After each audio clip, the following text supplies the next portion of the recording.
back, everybody, to another episode of Critical Affection, where we affectionately criticize pop culture that we love. And we're here today with...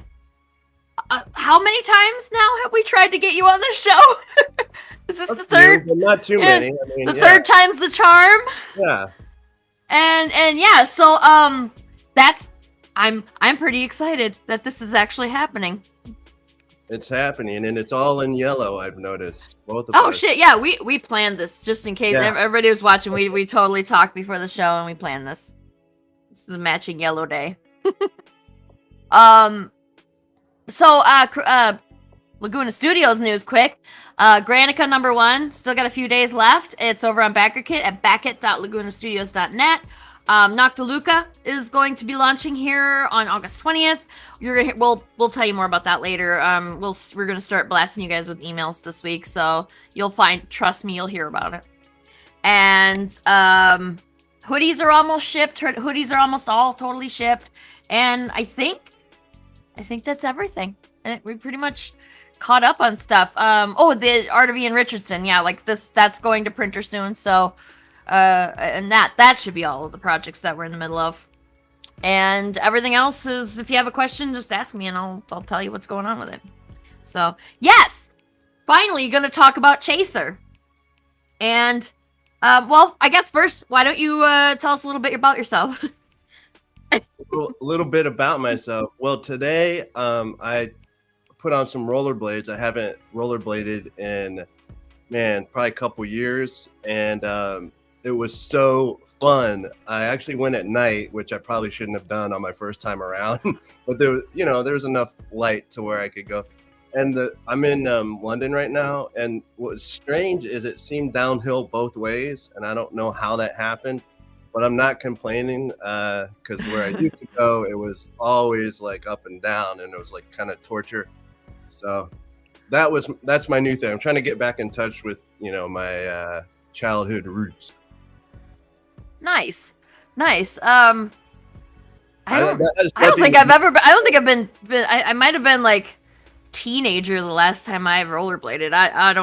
I'm not very coordinated, so it'd be a bad thing for me to try, to be quite honest. I was bad because what happens is your muscles in your legs they atrophy after a while, and then your brain remembers it, but then your muscles I still got to build this back up again. So. Yeah, that's fair. Yeah. And I don't think it's ever a matter of not wanting to do that stuff. It's just you stop having time for it, and then you forget how fun it is, and then by the time you remember and go, hey, I should do that again, your body's like, no. Yeah.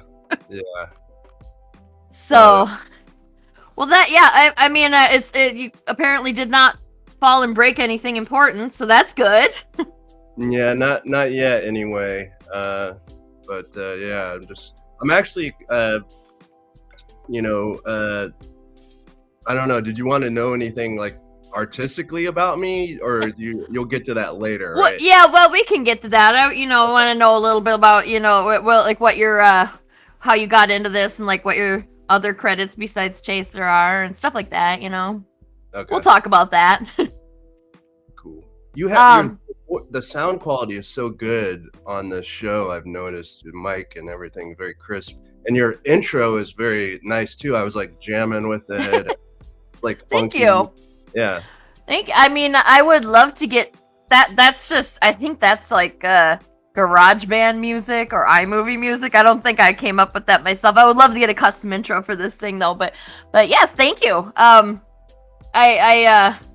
Very, very, getting clear sound is very important to me, because so many people, when I talk to them on their, do webcam, video calls and stuff, yeah. The quality's so bad and it's so hard to understand. So the sound quality is a big deal for me. I've noticed that, I almost want to start a business showing people not to have too much headroom, because you'll see people and they're like this, right? A billionaire or something, right? And they're talking on Zoom, blah blah blah. And I'm like, dude, tilt that down, Yeah, we could do a whole show just on how to talk on a video call, right? Put the camera at or slightly above eye height. Don't put it down below you so that you're looming, and also makes it makes you look scary. And Yeah. yeah, I could spend hours on just like, this is how you do it so that you don't look insane and you don't sound horrible. But I don't know. If anybody's interested in that, you guys can comment, and maybe I'll do that sometime. Maybe we can get Daniel to come back and talk about it too. I got my TV going over there. I was watching Moneyball. You ever seen that movie? A long time ago, I did. Brad Pitt. I was listening to the music on it. It's just got such a great soundtrack, and so I decided to kind of queue it up on Netflix, and I'm into it now, man. Yeah. Well, I guess that's a good enough segue, right? So, speaking of movies and stuff, let's talk about what your movies and stuff creds are. Well, I guess first of all, how did you get into making TV and whatnot? How'd you get into this? Yes, kind of speaking of sports and things, way back in the day, it was ice skating that got me into it. Like my siblings and I were ice skating. In the winter, they used to flood the tennis courts. The city would flood it, and then it would freeze, and then the families would come and ice skate. My dad would film us with the old Super 8 camera, and then when he would, we'd go back home and watch it, but he would reverse the footage, so we'd be all skating backwards, and kind of blew my mind as a kid. That was like my first intro into filmmaking. And then later, when I was in 4th grade, my mom actually rented a VHS video camera. It was like 1990 or 89 or something like that. And my friends and I were dunking on this lowerable hoop, and we slow-mo'd it, put music to it. And again, I was just looking around at all my friends, and they were just like, oh, and that both of those were like pivotal for me. Yeah, that's how. Yeah, God, those big beasts that they had back in the 80s and early 90s that you had to have up on your shoulder. Yeah, like a separate one. This one was like you could go to like a video rental store, and it was like one of the very first one you could put on your shoulder, as opposed to like the one that had like a separate tape deck. Yeah. Oh, wow. Yeah, that's when it became actually accessible for the average person, I guess. But yeah, I remember my dad got one of those like back when I was little, and he used it to film like when we cried or when something happened that he thought was hilarious. I was like, in retrospect, maybe that wasn't such a nice thing to do, but yeah, you get your molars out and your dad's right there. Hey, yeah. It was like, I don't need to remember this part of my childhood, thanks. Yeah. Yeah, so that's really cool, because yeah, that's I guess a relatable experience. Like when we were kids, something intrigued us, and then we grew up to want to do that thing. So that's a relatable and yet very cool experience that inspired you to get into making film. Filmmaking is the word for it, isn't it? You are director of Chaser, right? What else are your credits for Chaser? So multiple things, but writer, director, editor. There's a few other smaller stuff, but there's also many other people that did different roles. Like I had like Susanna Hammond was, she helped structure the entire story. Rob Hemmick was also a huge part of the story editing. So I'm not taking credit for the whole thing, but it's TV series. There's a lot of people doing a lot of things. So, and I had other people like assistant editing and things like that as well. It seems like it's, obviously my credits are mostly in comic book making and graphic design these days, but it sounds like it's not so different from making comic books, because you kind of end up, despite the fact that you have your official titles, you kind of got your hands in everything a little bit. That's what it seems like. And different people kind of have different, I would call it creative intelligence. And, some people really have that long form storytelling. It's almost easier for them to tell it over a long period of time. For me, I'm more focused on like, like I call it the way in. Like everybody sort of needs a way in, and Mm-hmm. it's a music track that gets me into a scene, and sometimes I'll get rid of it altogether. Sometimes it still ends up in the final thing. So that usually gets me, especially in the edit room, like putting down a music track first helps. Interesting. Is that a typical, like, starting with the music first? Is that typical? Is that just like your thing? I think some people do it, but in film school settings, a lot of times the teachers will tell you like, "Oh, don't edit with a music track in there because it's like cheating or like it's bad or something." To me, it doesn't as long as it works in the end. It doesn't matter how you got there, you know. Hmm. Our teachers suck. They kind of do though, don't they? Like they tell you that there's like one right way to do something, and it's like it's art. There's no one right way to do anything. Except for that one teacher that like changes your life. Yeah. And it's there was hello kitty. There was one.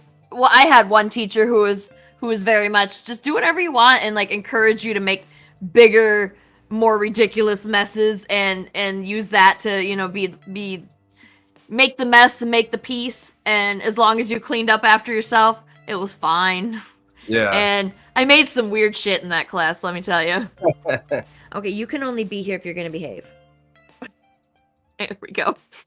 Yeah, so that's I mean, it's not bad advice to say don't start with an audio track, but it's very much, I think, dependent on who it is. Because, yeah, for you, it works. And for somebody else, maybe it would be really obnoxious to try and start with music. And So, yeah, I have a friend that's an incredible screenwriter, and he writes to music, and I can't do that. Like, for whatever cool. reason, I kind of need it quiet because my brain always goes to the music, and I get distracted. But in the edit, that helps me in the edit. Sure. So I'm trying not to fight my own It took me like many years to figure out what my process is. Still kind of figuring it out, but then also you're trying to like not fight it and like, okay, this is, you watch YouTube and, Terrence Malick are saying one thing and David Lynch is saying something else, and take it for what it's worth, but you have your own, so try not to fight it too much. Yeah. Whatever, like you said, whatever gets you to that end product that you're trying to achieve is what it's. The end matter, the result matters more than the way that you get to it. But I suppose there's definitely a wrong way to do things, but there's not one single right way to do things. So there, like Kubrick, I can't remember the name, the exact quote, but he talks about that a lot. Stanley Kubrick about, because he's a lot of times started with, I would say, almost more of like a result, and then worked backwards from it, and that worked well for him. Yeah. So for Chaser, where did this whole journey for you start? Like where'd you get your idea? I think in the beginning it was based on a short film I did way back in, what was it, like 2004 or something like that, and it was called The Select Fit, which actually we reference in the film as like a side joke, like if anyone saw it, but it was just like 3.5 minute film, and it did really well, but it was just like a movie where the main guy is able to like rewind these two angels, and the angels are like giving him this message about life, and he like re-edits it into this very self-centered phrase, and then they give him this dollar and he snorts a line of cocaine with it. So anyway, I always thought it sounds very weird out of context, but I'm sure it's really good. Yeah, but I always kind of like that idea of being able to like manipulate life and rewind reality, and that was like a very similar. I don't know if that would be a high concept idea, but it kind of is. And then then you have to go about making a bunch of characters and an actual story to fulfill that. and that's the hard part. So Yeah, it is. yeah. So once you had the idea, once you had like the baseline, when you had your basic idea down and you were ready to move forward, how did you get started on that? Because like I mean, with like if I had an idea that I wanted to make into a screenplay, like I'm sure that I'm lacking a few of the resources that you have, but like how would one do that? How did you do that? Yeah, a lot of people don't realize that this actually started out as a feature film, a feature script, and we actually shot the script in the form of a feature. And then when we were editing it, it was actually over COVID. So the edit ended up taking, we had like a lot more time to kind of like rethink what was actually happening. And we really couldn't get the edit down below like 2.5 hours and without it seeming like a really fast trailer or something. So basically went back to the drawing board and like restructured everything and turned it into a series. And now I think it's about right as far as the pacing. It breathes enough. And we did have, I can't take as much credit. Like Susanna, she did almost all of that restructuring, and then I kind of came in and like sort of souped that up to like, you know, try to give it the tone that was in the original. So, yeah. So that I don't even remember what the question was, but that's what came. Yeah, well, the question was like, how do you get started on how did you get started on on actually turning this from, ideas written on paper or whatever to what, it has become today? I mean, it's really cool to know that you started out with it with the intention of it being a movie. So that's interesting. Yeah. And Yeah. Kyron's here. Hey, Kyron. What's up, Kyron? So yeah, like getting it, like what's the next? So you've got your idea. What's the next step? Well, I think Alexander Payne, the director. He did like Sideways. He just did that movie with Paul Giamatti about the school where they stay over during the holdovers. Oh, yeah, okay, yeah. Very celebrated director, but just a very authentic and amazing director and writer director. And I saw him once at UCLA, and he did like a Q&A, and he was talking about how he wrote Sideways, and he basically explained it like, a tree, and like the tree has no leaves. It's just like a little stick and a couple of twigs, and then slowly there'd be like a leaf here, a couple leaves there, big branch there, and over the course of couple years, the tree becomes very thick and full and three-dimensional. And so that's like one way of writing, and I think that was kind of how this script happened. And there's other scripts that are different, maybe like a mystery or something that's very plotty and turny and things like that. I think this one was much more like building clay on top of each other and things like that. Um. Okay, I guess we didn't really talk about what is the gist of Chaser. Like we didn't talk about that part about it, so we should probably touch on that really quickly. What is this about? What is this series about? It's about a video editor who discovers the power to re-edit the last 24 hours. So that's the gist of it. And you get and to he's read it, like he gets to edit his real life for the past 24 hours. So you go into it and with this, and you're like, you think, oh man, if I made a mistake or I did something bad happened, and I had a chance to go back and recreate that moment or re-edit it, could I make life better, or would that actually, the ripple effect, make things even worse?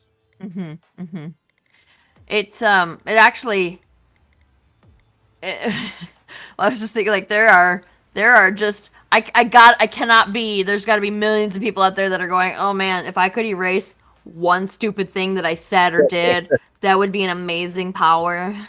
Yeah. And I as well, I can think of something that I've done in the past week that I'm like, I really wish I could just not have done that. That would be cool. Yeah. Yeah. um, And the main story is it's the main character wants a relationship with this girl. He's a video editor, and the girl that's in his film, in a lot of his films, is this actress. She's kind of out of his league and things like that. And he like really wants to like somehow make it happen with her.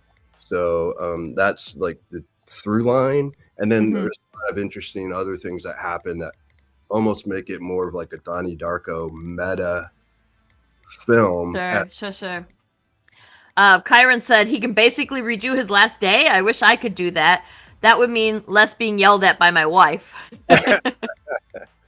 That's good. Yeah, well, that's fair too. I mean, I'm starting to get to the point where I don't yell anymore. I just make him aware that I think that he's dumb. We just move on. It's like, why did you do that? And it's such a, just being in a relationship is so stressful. It's so much work. It reminds. I just saw a clip of Seinfeld where George Costanza, someone like burns him at work, and they they did the perfect comeback, and then as he's driving home, he remembers or he thinks of a burn for that, and so he drives back to work and he tries to say the perfect thing back to zing his coworker. Oh man, that would be an excellent use of that power, because haven't we all like a million times somebody's gotten us good and we think of the perfect comeback but like an hour too late. Oh, right. that would be an excellent power to have. I mean, even if you got just like like Galaxy Quest has the machine that'll enact a 13-second time jump. Sometimes that's all you need. Right. And like this one, you can edit the past 24 hours. That would be, Well, not to give a spoiler, but more happens in just 24 hours. But that's the initial. I definitely remember watching the first one because I did watch the first episode, and people are warned before watching the show that there's a good chance there will be something spoiled. So you're in the clear to spoil whatever you want about it because it's your show. But I remember watching and thinking we watched the first episode immediately when we after we booked the first time we tried to book you to come talk about it on the show, and we both, there was a point at which we were both like, that looks like there was, I think it was a lens flare, and it was like, we were like, what is that? Why did that happen? And it ended up being on purpose. And by the end of the episode, we understood that was in fact not an accident. That wasn't a mistake. I think that was where the edit started, where he started to change things. Okay. Yeah, there's like a lot of actually for quality control. So whenever you turn in your final film or show, it has to pass quality controls, so that there's no spikes in audio or video or whatever. Well, we had to write these special notes where it's like anytime it did these jumps or flashes, they're on purpose. So don't like flag all of these things. And I'm really glad that we did that because luckily we passed quality control. Like most people will get it kicked back, Yeah. Once. Oh, you didn't get it kicked back at all? We didn't get it kicked back, but I mean, nice. Put a lot of work into that and preventing the kickback. I wanted to throw a party, like a quality control party, like control. It never happened. Is there like when you're 16 and you get your driver's license on your first try? Like that has to be really difficult to do. Exactly. Yeah. Totally. So what was your favorite part about doing this? About this whole project, this whole show? What was your favorite part? It's always these like brief moments that like you go to a festival or they do like a special screening and it's live and you hear people like laugh at a joke or something. what's weird is because I'm in London right now, and I've screened it like a couple times here, and people here like laugh at different stuff. Um, Sometimes there's in the US there's like no laughing at all, which is fine. But here there's seems like a lot of chuckling going on at certain parts. And Okay. that's always nice. And I almost like I wish I could always make comedy because it's like you get that affirmation. I think that's why people love doing stand-up comedy because they love to hear that interaction in the crowd. The Sure, thing is, unless nobody laughs at their jokes, then and if they die on stage, that's yeah, that's not true, great. But yeah, true. I can definitely see that being really gratifying. It's fun. The thing is, though, if you're like blowing someone's mind, maybe like a Christopher Nolan movie or something, it's all happening in your head. Like I just saw Interstellar again at IMAX. In my Hmm. mind, being blown by watching this film. But as a filmmaker, you don't know what people are really thinking in their brains. But that the immediacy of comedy is kind of cool. So those Hmm. moments for me are always the most gratifying, but they're never anywhere close to how hard you actually worked on it. You might have worked on something for 5, 6 years. It goes to a festival and one or two screenings here and there, and then everybody else is watching it at home. Yeah, yeah. Which is it's the risk you take, I guess, being in the Yeah. business. But yeah, that would be disappointing. So you have to somehow find joy or satisfaction while you're making it. But I Hmm. I have a friend, Chris Stout. He's a friend. We went to USC a few years together, and he always said that like not making it is a worse torture. So like that's the motivation. Like it's not necessarily a positive motivation, but like if you didn't make it at all, that would be horrible. But that's really good advice. Making it and having it not be good, and or people not liking it, I should say, is better than never making it at all. I would have to agree with that. Well, I would even say just the burden of like you have a piece of art that you need to get out of you, Hmm. and then but if you don't do it, like that just burns inside of you. Yeah, yeah, yeah. I definitely agree with that. And that's not just for the film medium. That's for any artistic medium. Yeah, like I get questions about what kind of advice would we give to new comic creators or people who want to make a comic but don't know what to do. And I'm always like, my first thing is always like, well, don't do nothing. That's like the worst. That's the worst thing that you could do is nothing. And yeah, I would have to agree. I would rather make it and have it just not be that good than never make it at all.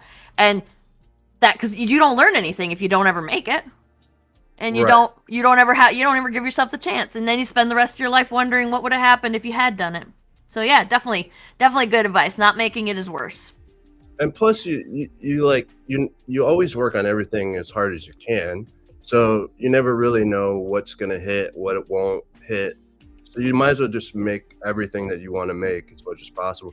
But the one thing though lately, because I'm like getting older, like and more experienced, hopefully. And the one thing I'm learning now and wanting to do more is try to work on things that are inherently a lot of fun. Mm-hmm. Because it's like, you got one life to live. So it's like, yeah, everyone has a Schindler's List in them. But, do you spend your whole life making that film over and over? Probably not. But you might be able to change the world with a film like that. But there's also like, people have Dumb and Dumbers in them, and people have, Michael Jordan movies, and there's lots of fun things that Yeah, well, capture. and Schindler's List is a very great movie, but I mean, I don't think that people can say that they watch it just for fun. Not like Dumb and Dumber. You watch Dumb and Dumber for when you want to have fun. Oh, yeah. I don't know. I don't know if I'd prefer to make a masterpiece versus something that lighthearted, because I get you'd put the same amount of effort if you really wanted to do a good job. You'd put the same amount of effort into it, regardless, I guess. So, do whatever moves you, I guess. Yeah. Have you seen Green Book, the movie with Viggo Mortensen? It rings a bell. I gotta Google it, make sure I Um, have before I lie to you and say I did when I didn't. so one of I think it was Peter Farley who co-directed Dumb and Dumber, made Green Book. I think it won or got nominated for a lot of awards, and it was an incredible dramatic film, and very different than one of my favorite sort of guilty pleasure movies, Dumb and Dumber. Oh yeah, I remember this one because he was like escorting or driving somebody, driving a black man, and I remember the scene. The black man gets denied entrance into the club to eat at the club that he's supposed to perform at or something. Is that It's the one? really good. Yeah, It's a good movie. Yeah, it's a good movie. it's subtle. It's not like over heavy-handed with too much racial, because we've seen a lot of racial oriented movies, but it's just well done. Mm-hmm. Yeah. That's a very good movie. And Viggo Mortensen. What has he done that hasn't been at least kind of good? I know. He's just a good actor. He just makes everything that he's in better, I think. And he plays this guy from the Bronx with this accent. It's like very not something you would think. Yeah, that's awesome.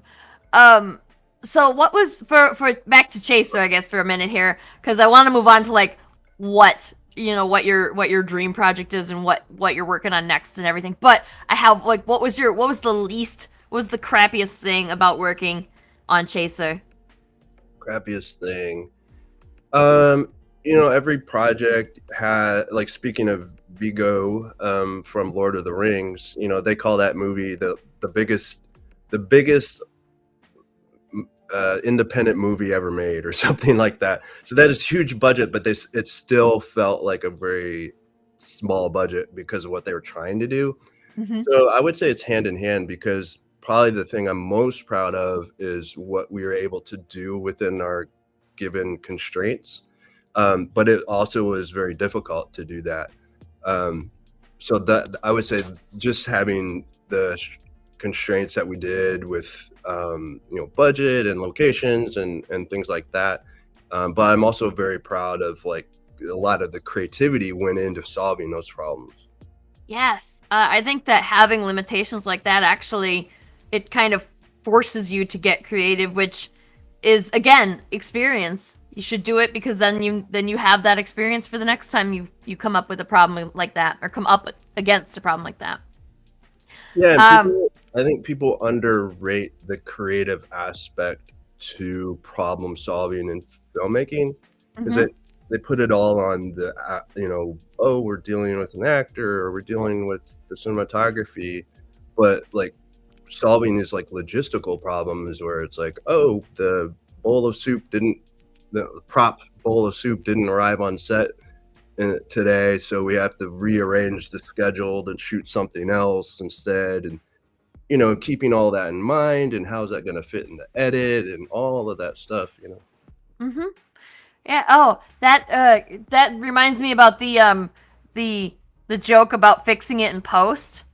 It's everything. You're gonna fix it in post, and I'm sure that you can help dispel that myth a little bit about, like, there's not nearly as much fixing in post as you might think. I know that from speaking with another film director, but I'm sure that probably is a joke that gets on your nerves a little bit too, right? Well, for me, it's usually while I'm on set, I'm figuring out how it will be fixed in post, not just like hoping it will be. So it's like, I remember I got that little 2 words of a phrase at 10 a.m. and the actor forgot to say it later, but in my mind, I remember him saying that. So I know we'll be able to shift those words in the timeline once, as long as they got recorded, I'll remember that, So those are the kind of things for me that I'm thinking of. But Sure. yeah, there is a lot of. I saw like a meme from Avid, and it was like a timeline that was like insane, and it had all these cuts and edits and all this stuff, and it said "fix and post."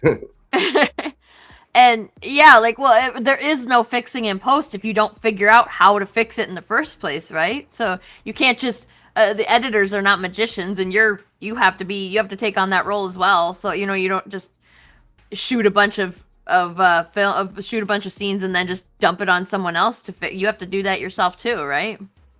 It I does mean, help, like if you have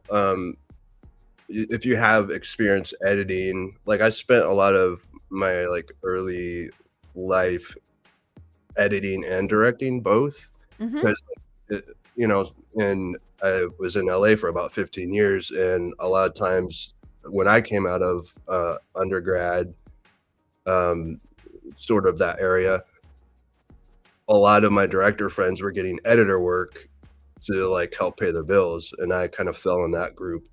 But it turns out to be good, because then when you're shooting, if that, it could even be little stuff like a performance, like a line didn't sound quite real, but that you can mess with the pitch of it, mm-hmm. and like make it sound a little more realistic, stuff like that. Sure, sure. So, thinking back to all the things that you've worked on, what was your favorite project to work on? And over the whole, all the years, Like yeah, like your whole career post college. man, that is hard. I gotta say, like, there every once in a while, there's like a project where the stars kind of just align, Mm-hmm. and it tends to there's like a combo of like, I wouldn't say it's easy to make, but it feels like it's supposed to be made, Mm-hmm. and people also like it afterwards. Because sometimes it's like it's easy to make and no one likes it, and sometimes it's really hard to make, like Jaws, but it's a huge hit. Sure. Yep. But then every once in a while, there's like it worked out and everyone likes it. And there's like, I would say, two projects like that. Both of them were short films. One was called The American Wet Dream. That was kind of like the first big short film I made. We shot on 35 millimeter back, I think came out in like 2000 or 2001. And that was a dream come true project, and it did really well. I was able to sell it too, which is cool. It's pretty rare for short. And then also Select Fit was like that. And then Select Fit was actually had the same actor played Gar in Chaser, the bad guy, was in Select Fit. He was one of the angels. And then the producer of Select Fit, it was just a 3.5 minute film, but it was like a dream set. And the producer, Christina Lee, now known as Christina Lee Storm, she won an Oscar for The Artist. I think she was production manager on The Artist, and just a powerhouse producer. And she made the set just like a dream come true. And then also worked with Jeremy Howe, and Jeremy is, one of the as top writers and executive producers and directors. He did all the seasons of Big Bang Theory and Young Sheldon, which just finished up. Still good friends with him, and so that was really kind of a dream project. Really cool. Yeah, it sounds like you've worked with quite a variety of very talented people, which is awesome. And like, I mean, not to say that you're not talented yourself. I mean, I already watched enough of your one show to know that you clearly got the chops for it. And I mean, I'm looking forward to seeing more from you in the future, which is another good segue to what's your plans for your like what are you working on now, and if you can talk about that yet, and what do you have plans for in the future, and do you have plans for anything else with Chaser? Because I haven't finished, the full disclosure, I haven't finished the series yet, so Yeah. I'm curious about like does it land or does it end on something where you can do another season, and do you have more plans for it? The intention was to leave it kind of like the end of Back to the Future, Mm-hmm. where it's like to be continued, and it naturally leads in, because I wanted to create something that would give me more work, and then also just be there's so much more you can do with that premise, and then Mm-hmm. beyond that. So yes, definitely. I have a writing partner that we're starting to kind of plot out some stuff, and we'd love to get it picked up by a studio or a streaming service. So we're starting to do some shopping there. And then also I have a basketball film kind of tapping back into those basketball roots. It's a sports film, but it has a comedic elements. Pretty big budget on that one, but that's in very beginning stages of kind of getting people attached, things like that. So those are kind of my two main things. And then I have, over all these years, you write or you co-write stuff. I love the co-write because it's just, it's a collaborative art form, and Mm-hmm. I'm not as much of an introvert where I just want to sit and write my stuff. I want to talk and things. So I have probably about Sure. 7, 8 different scripts that are pretty much good to go. Like maybe one of them needs, souped up a little bit, but yeah. So if you always got to have stuff in the background where it's like they're like, yeah, we don't like that. What else you got? Well, I got this. What about that? Nice. Yeah. I agree. It's way better to co-write than to be the only person coming up with the ideas. I've writing solo. I've written solo and I've written as collaboratively, and it's just everything that I write with somebody else comes out 1,000 times cooler than if I try Yeah. and do it myself. Because you just don't get the ideas, you just don't get the bouncing of the ideas, and that sets off the opportunity for more ideas. It's better, just better. I think it's kind of like music too. If you're playing blues by yourself, like what solo are you going to come up with?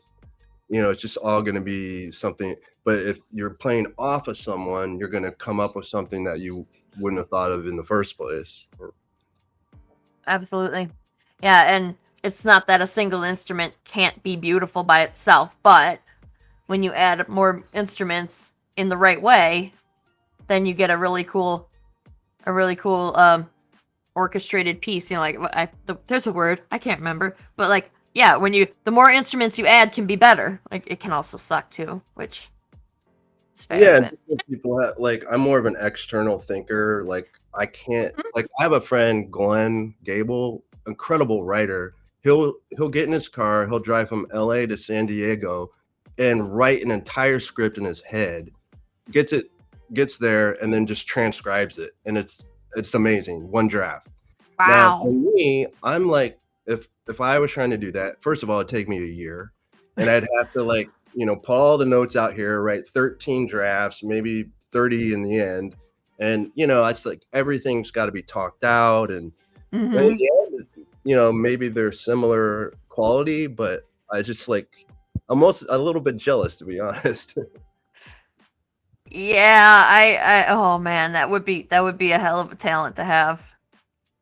Yeah, just having your brain be able to hold that much information too. I forgot what I did this morning. I can't remember an entire I script in know. my head. Yeah. I'm a little jealous too, just hearing about it. So beyond Chaser, what other projects do you have? Are you working on anything right now that isn't Chaser? Or are you working on Chaser related stuff? It's interesting when people they sometimes have a little hard time, not you, because you know how the industry works, but you know what did you do Kind today? of. Like your projects from beginning to end, even if you have a you know $90 million film, it can still take multiple years from inception Absolutely. to completion. And what all things happen between that, so many different things. So right now I'm in development on those two projects that I mentioned. So I'm doing different things, like even the Moneyball script or the Moneyball film that I'm watching right now is part of research that I'm doing. Mm-hmm. Sports movie. It has similar themes, and it has some music tracks that I want to do, or that I want to maybe emulate. So I'm kind of a big believer in if you're developing something or writing something, to continue to put yourself in the stew of the world that you want to emulate. So, if you're writing a sports film, I'm probably going to be watching at least one or two things a day in the vein of what I want to do, things like that. Mm-hmm. And then sometimes it's literal, like you're emailing back and forth like 6 times in a day to try to get so and so attached, and then you're trying to, get the wording right and like coming up with, the story outline and the pitch deck and the mood boards, and you've been compiling links and music samples for like a year, and then you're putting that all into a document so it's nice to read. It's a lot of work. Yeah. Oh, for sure. Yeah. I've never tried to make a film before, but I can't imagine it's so different from making comic books that I wouldn't understand. So yeah, like that all sounds pretty familiar actually. And if you had unlimited budget and like every single actor that you ever dreamed of working with, and every single industry professional that you ever thought was that you ever wanted to work with, like you had no limits at all, what would be your dream project to work on? I think most filmmakers would always say whatever their current thing is that they're working on, because that's what they're currently excited about. That's fair. So, but I will say that both projects, both the show, a season 2 of the show, and then also the sports film, I would say definitely the sports film it's like a very wide audience, but also a wide cast. Like there would be a lot of people involved, not just a small core cast, but like a wide. And that's kind of what I'm excited about, because there's a lot of opportunities for influencers to be involved, and celebrities and things like that. So that's a very inclusive film. And then also a TV show is great too, because you have so many different episodes and a lot of different styles per episode. And then also you don't even have to be the main director. Like maybe you direct a pilot and you get to bring along, your favorite director in the world if he's in doing it, or she. And that's kind of exciting too. Sure. That sounds. I definitely feel you on the my dream project is whatever I'm working on now, because that's definitely relatable as a comic person. Have you done any comic book stuff? Like worked on a comic book, or maybe made a comic book into a short film or a series or anything? Have you done anything like that? Back in, man, I don't even remember what year it was, but it was near the time that the first Spider-Mans were coming out with like Tobey Maguire and stuff. I co-wrote a script with Steve Boshier, and I met him my freshman year at USC, and he's a really great writer. And that was probably the best experience I ever had co-writing with anyone, because it just went very quickly, and just like the way our brains worked, he's very crisp and analytical and logical, very good with story, and then I'm much more out there, and it was a good script. And that was like a superhero script, but this was like before superhero movies were like out like they are now. And it's like how would I describe it? It's kind of like it's like a kind of a trippy, very visual, almost like if Darren Aronofsky directed a superhero movie. And it has a lot of like glowing colors. It'd probably be a little bit more bright than if Aronofsky directed it, but so yeah, that one is a superhero film. But it was kind of based on when McDonald's was a real monster, and we kind of based some of the themes on like fast food and things like that. So Nice. You want to get back into any superhero stuff anytime in the future, or is it like a never say never kind of thing, but you're not working on it right now? That script and that movie I love, but I think like a lot of David Fincher films, some of my scripts are like really good for like kind of hitting back something that was going on currently in culture. And at the Hmm. time, it was like Fast Food Nation, Super Size Me, McDonald's, this huge corporate kind of thing. And that really got knocked back by like the book that came out, Fast Food Nation, Super Size Me, and all the, all these different things. So now if you go into like a McDonald's and stuff, it's like, it's almost like a coffee shop in there. So if we did, I know it doesn't make any sense without actually knowing what the plot is. Like, what the hell does McDonald's have to do with anything? But it's almost like we'd have to figure out a way to like make it more current to now, Sure. So you'd almost have to start, well, not totally from scratch, probably, but you'd have to pick a new quote unquote bad guy and or restructure it. Yeah, that makes sense. or someone suggested too that we could just make it take place earlier in time, so it was almost like a throwback to that time, but That's it true. doesn't quite work yet. So I don't know. I'd have to figure that out. Maybe you can give it to you and see what you can say. Yeah, I feel like it almost like you have to wait till it becomes.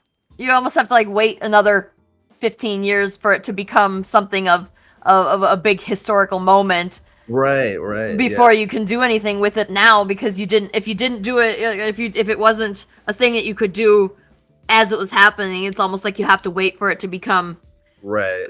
textbook history before you can focus on it with a film or a book project. In my head, I'm likening a lot of filmmaking stuff to comic book stuff because they're not that different. Like, yeah, one of them's moving pictures and the other one's static, but like they're not that different when you talk about the creative process. But yeah, like you'd almost have to wait. Yeah, for sure. I actually love filmmakers like that because they really, you need them in culture. Mm-hmm. You need a Fight Club that comes out and makes fun of materialism, but like, unless you can get that funded and put out in the time where it's a timely manner. Mm-hmm.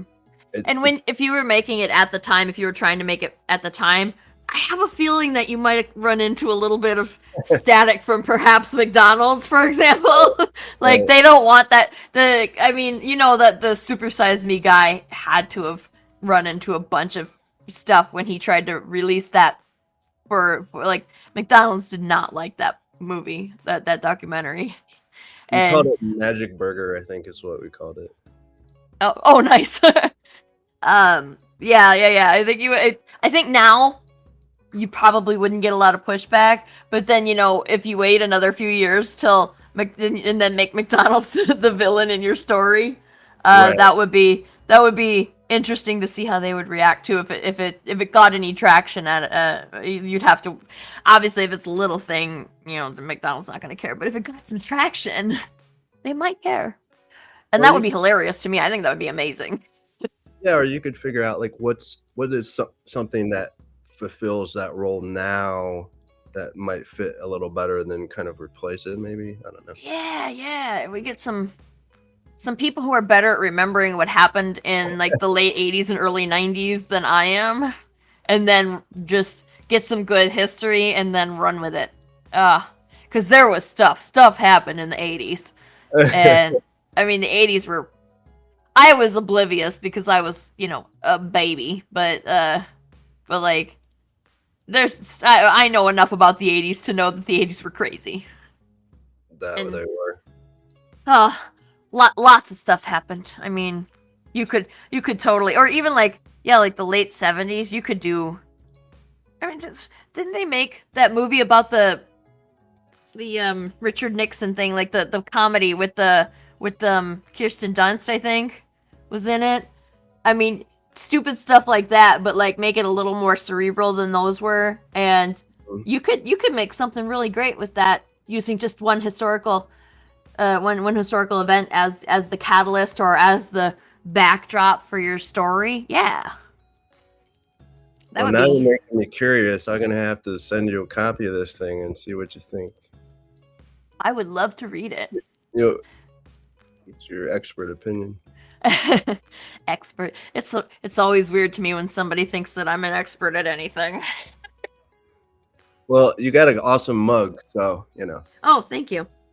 Rainbow This Bright or something, right? It's My Little Pony. This was a Oh, My gift Little from my Pony. friend Jessica. She got it for my birthday last Nice. year, I think. And I love this mug so much, and every time I put it in the dishwasher, it's fine in the dishwasher, so I've been lucky that way. But I'm very clumsy, and I'm always afraid I'm gonna drop it, break it. Well, it got some good fading on it, so there you go. Yeah, it's my new, like, I used to have a different mug for live streams, but this has become my live stream mug. So yes, I like to think that I have good taste in really, like, I can identify what's good, but yeah, like, knowing being considered a professional, like, people do that. People think that I'm an expert in, like, making comic book stuff and knowing what's good, and I'm always like, I'm glad somebody does, because I don't know if I do. And that being said, like, I've been doing this for so many years that, I'm like, I should know that, shouldn't I? Like, it's weird if I did, and it'd be weird if I didn't. But yeah, that sounds like a great, like, just the concept in general of having, some evil. Well, okay. Now I feel dumb, because, like, that's kind of what the comic that we're currently trying to kickstart or use on BackerKit. There is a kind of evil overlord corporation, but it's fictional. But yeah, like, it's yeah, like, it's a good idea. I didn't come up with the one that we're running right now, so I guess I can say that with more confidence than I would have if I had written it myself. Yeah. What I like about the story, like, I tend to like stories where there's some kind of it taps into, like, imagination or manipulation of reality, and this one, the main character, it's kind of like a little bit like Green Lantern, like what he can imagine happens, sort of, and that sort of imagination is what enables him to fight against this sort of the corporate drone of the McDonald's and the slushing of the cups and the it's almost like fast food back in the early days was like a factory. It was just churn it out. Yeah, and they certainly don't want you to think that of fast food today. That's they go to great lengths to make it seem like they put care into everything. So yeah, that's a thing that happened because of the 90s, because of all that stuff that happened right around that time, isn't it? Like the 90s and early 2000s. I actually was watching some Michael Jordan stuff, and he said that back in the day when he played, he ate McDonald's every day. Isn't that funny? Oh, that son of a bitch. He probably got away with it too, because he's burning so many calories. Yeah, Oh, he burned like 8,000 calories a day. So he's like, but if I did that, I'd be like, no, yeah, that's not happening. no, if I smell a McDonald's cheeseburger, I gain 10 pounds. Exactly, yeah. Oh, that's so unfair. Of course, to be fair, he probably can't do that now. I mean, I'm sure he's way less active, and he's just older. Like, you can do that when you're young. Right. I mean, when I was 15, like, you could inhale food when you were a kid, and even if you weren't that active, and it just didn't go anywhere. But now it stays forever. It's It did not make me fair. feel a little better though, because I was like, okay, at least my temptation to eat at McDonald's, and you have the greatest athlete that ever lived, arguably that ate there. Yeah. And I don't care what they say. They put something in there that makes it ever so slightly addictive. Like, there's something about it. But anyway, we kind of went off topic there, didn't we? Went off topic and used up the last of our time. So you've got more Chaser in the works, and you've got more other projects in the works. So where can we go on the internet to find you to keep up with these works? Easiest place is just my personal Instagram, and I have like a link tree that links to everything else from there. Nice. It's at DF as in Frederick, and then Roemer, Roemer. So at DF Roemer. Roemer. Yep. And I do have like a business Instagram and a website and all the other stuff too. So Facebook. There we go. Everybody who wants to see, I got it for you right there. And so go follow Daniel on Instagram. And where can we watch Chaser? For everybody who doesn't know. Chaser is on Prime Video. It's pay-per-view there with no commercials. And then if you do want to watch commercials for free, you can watch on Tubi. I love Tubi. I love that you can go screen stuff on Tubi. Yeah, Tubi. It's on cable too, but I think it depends on what area you're at. Like That's fair. So if you've got Amazon Prime, well, I guess you don't need to be subscribed, but you go buy it on Amazon or you can watch it on Tubi. And that's a really great opportunity to watch it wherever you are. I mean, that's because you can buy it on Amazon anywhere. And I didn't check the price of it on Amazon because I didn't think to do that before this show, but it can't be that expensive. Movies are the expensive ones. Yeah, it's like $9.99 for the 8 episodes. There you go. That's not bad. So everybody go check out Chaser on Amazon or Tubi, and follow Daniel on Instagram at the link down here. And do you have any parting thoughts, any parting wisdom before we sign off for the night? Life is short. Go slowly.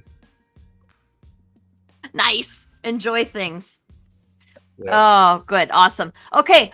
Just FYI for everybody who's watching, if you want to come in about another half hour or so, we're going to be back over on the Laguna Studios channel with Fishley and Matt Harding and Kelson Steele, and we're going to be doing a little art stream, and we're going to give some stuff away to people who are backers of at least one of those 3 people's campaigns. So if you're bored tonight, you can go watch that and come chat with us while we watch those 3 people draw stuff. And you can even maybe try and suggest something, although I think they all have ideas in mind of what they're going to draw, so maybe you can't. I don't know. You can try. I don't care. I just appreciate that people are coming and chatting with us while we draw. And by we, I mean them, because I'm not drawing. I'm gonna have to do that. I just started wanting to start drawing again, but I think I'm going to try with my left hand because I'm going to be awful and I won't judge myself as much. That's fair. Yeah, drawing is, even if you're bad at it, I think everybody should draw. Or if you think that you're bad at it, you should still draw. Like, I'm terrible at drawing, but I do it as often as I can. And the only way to get better is to do it more often. And if you're, I don't want to get into the AI debate here. I don't want to do it, but we're probably gonna at some point. But the only way to beat the machine is to pick up the pencil, and it's not gatekeeping. Just the only way to learn is to do it. So go draw. But otherwise, thank you so much for coming and talking to us. Yeah, we'll love to have you back on at any time. And I hope you have a wonderful rest of your evening as well. Thank you. In London, it must be 2 o'clock in the morning or something. I don't know. It's late here, but I'm a night owl, so this is perfect. Oh, fair. Perfect. Awesome. Well, okay. Thank you so much for joining us. And Tempest is, oh, there he is. I see. I was like, why isn't it showing up? Thanks for the great stream, guys, and thank you for coming.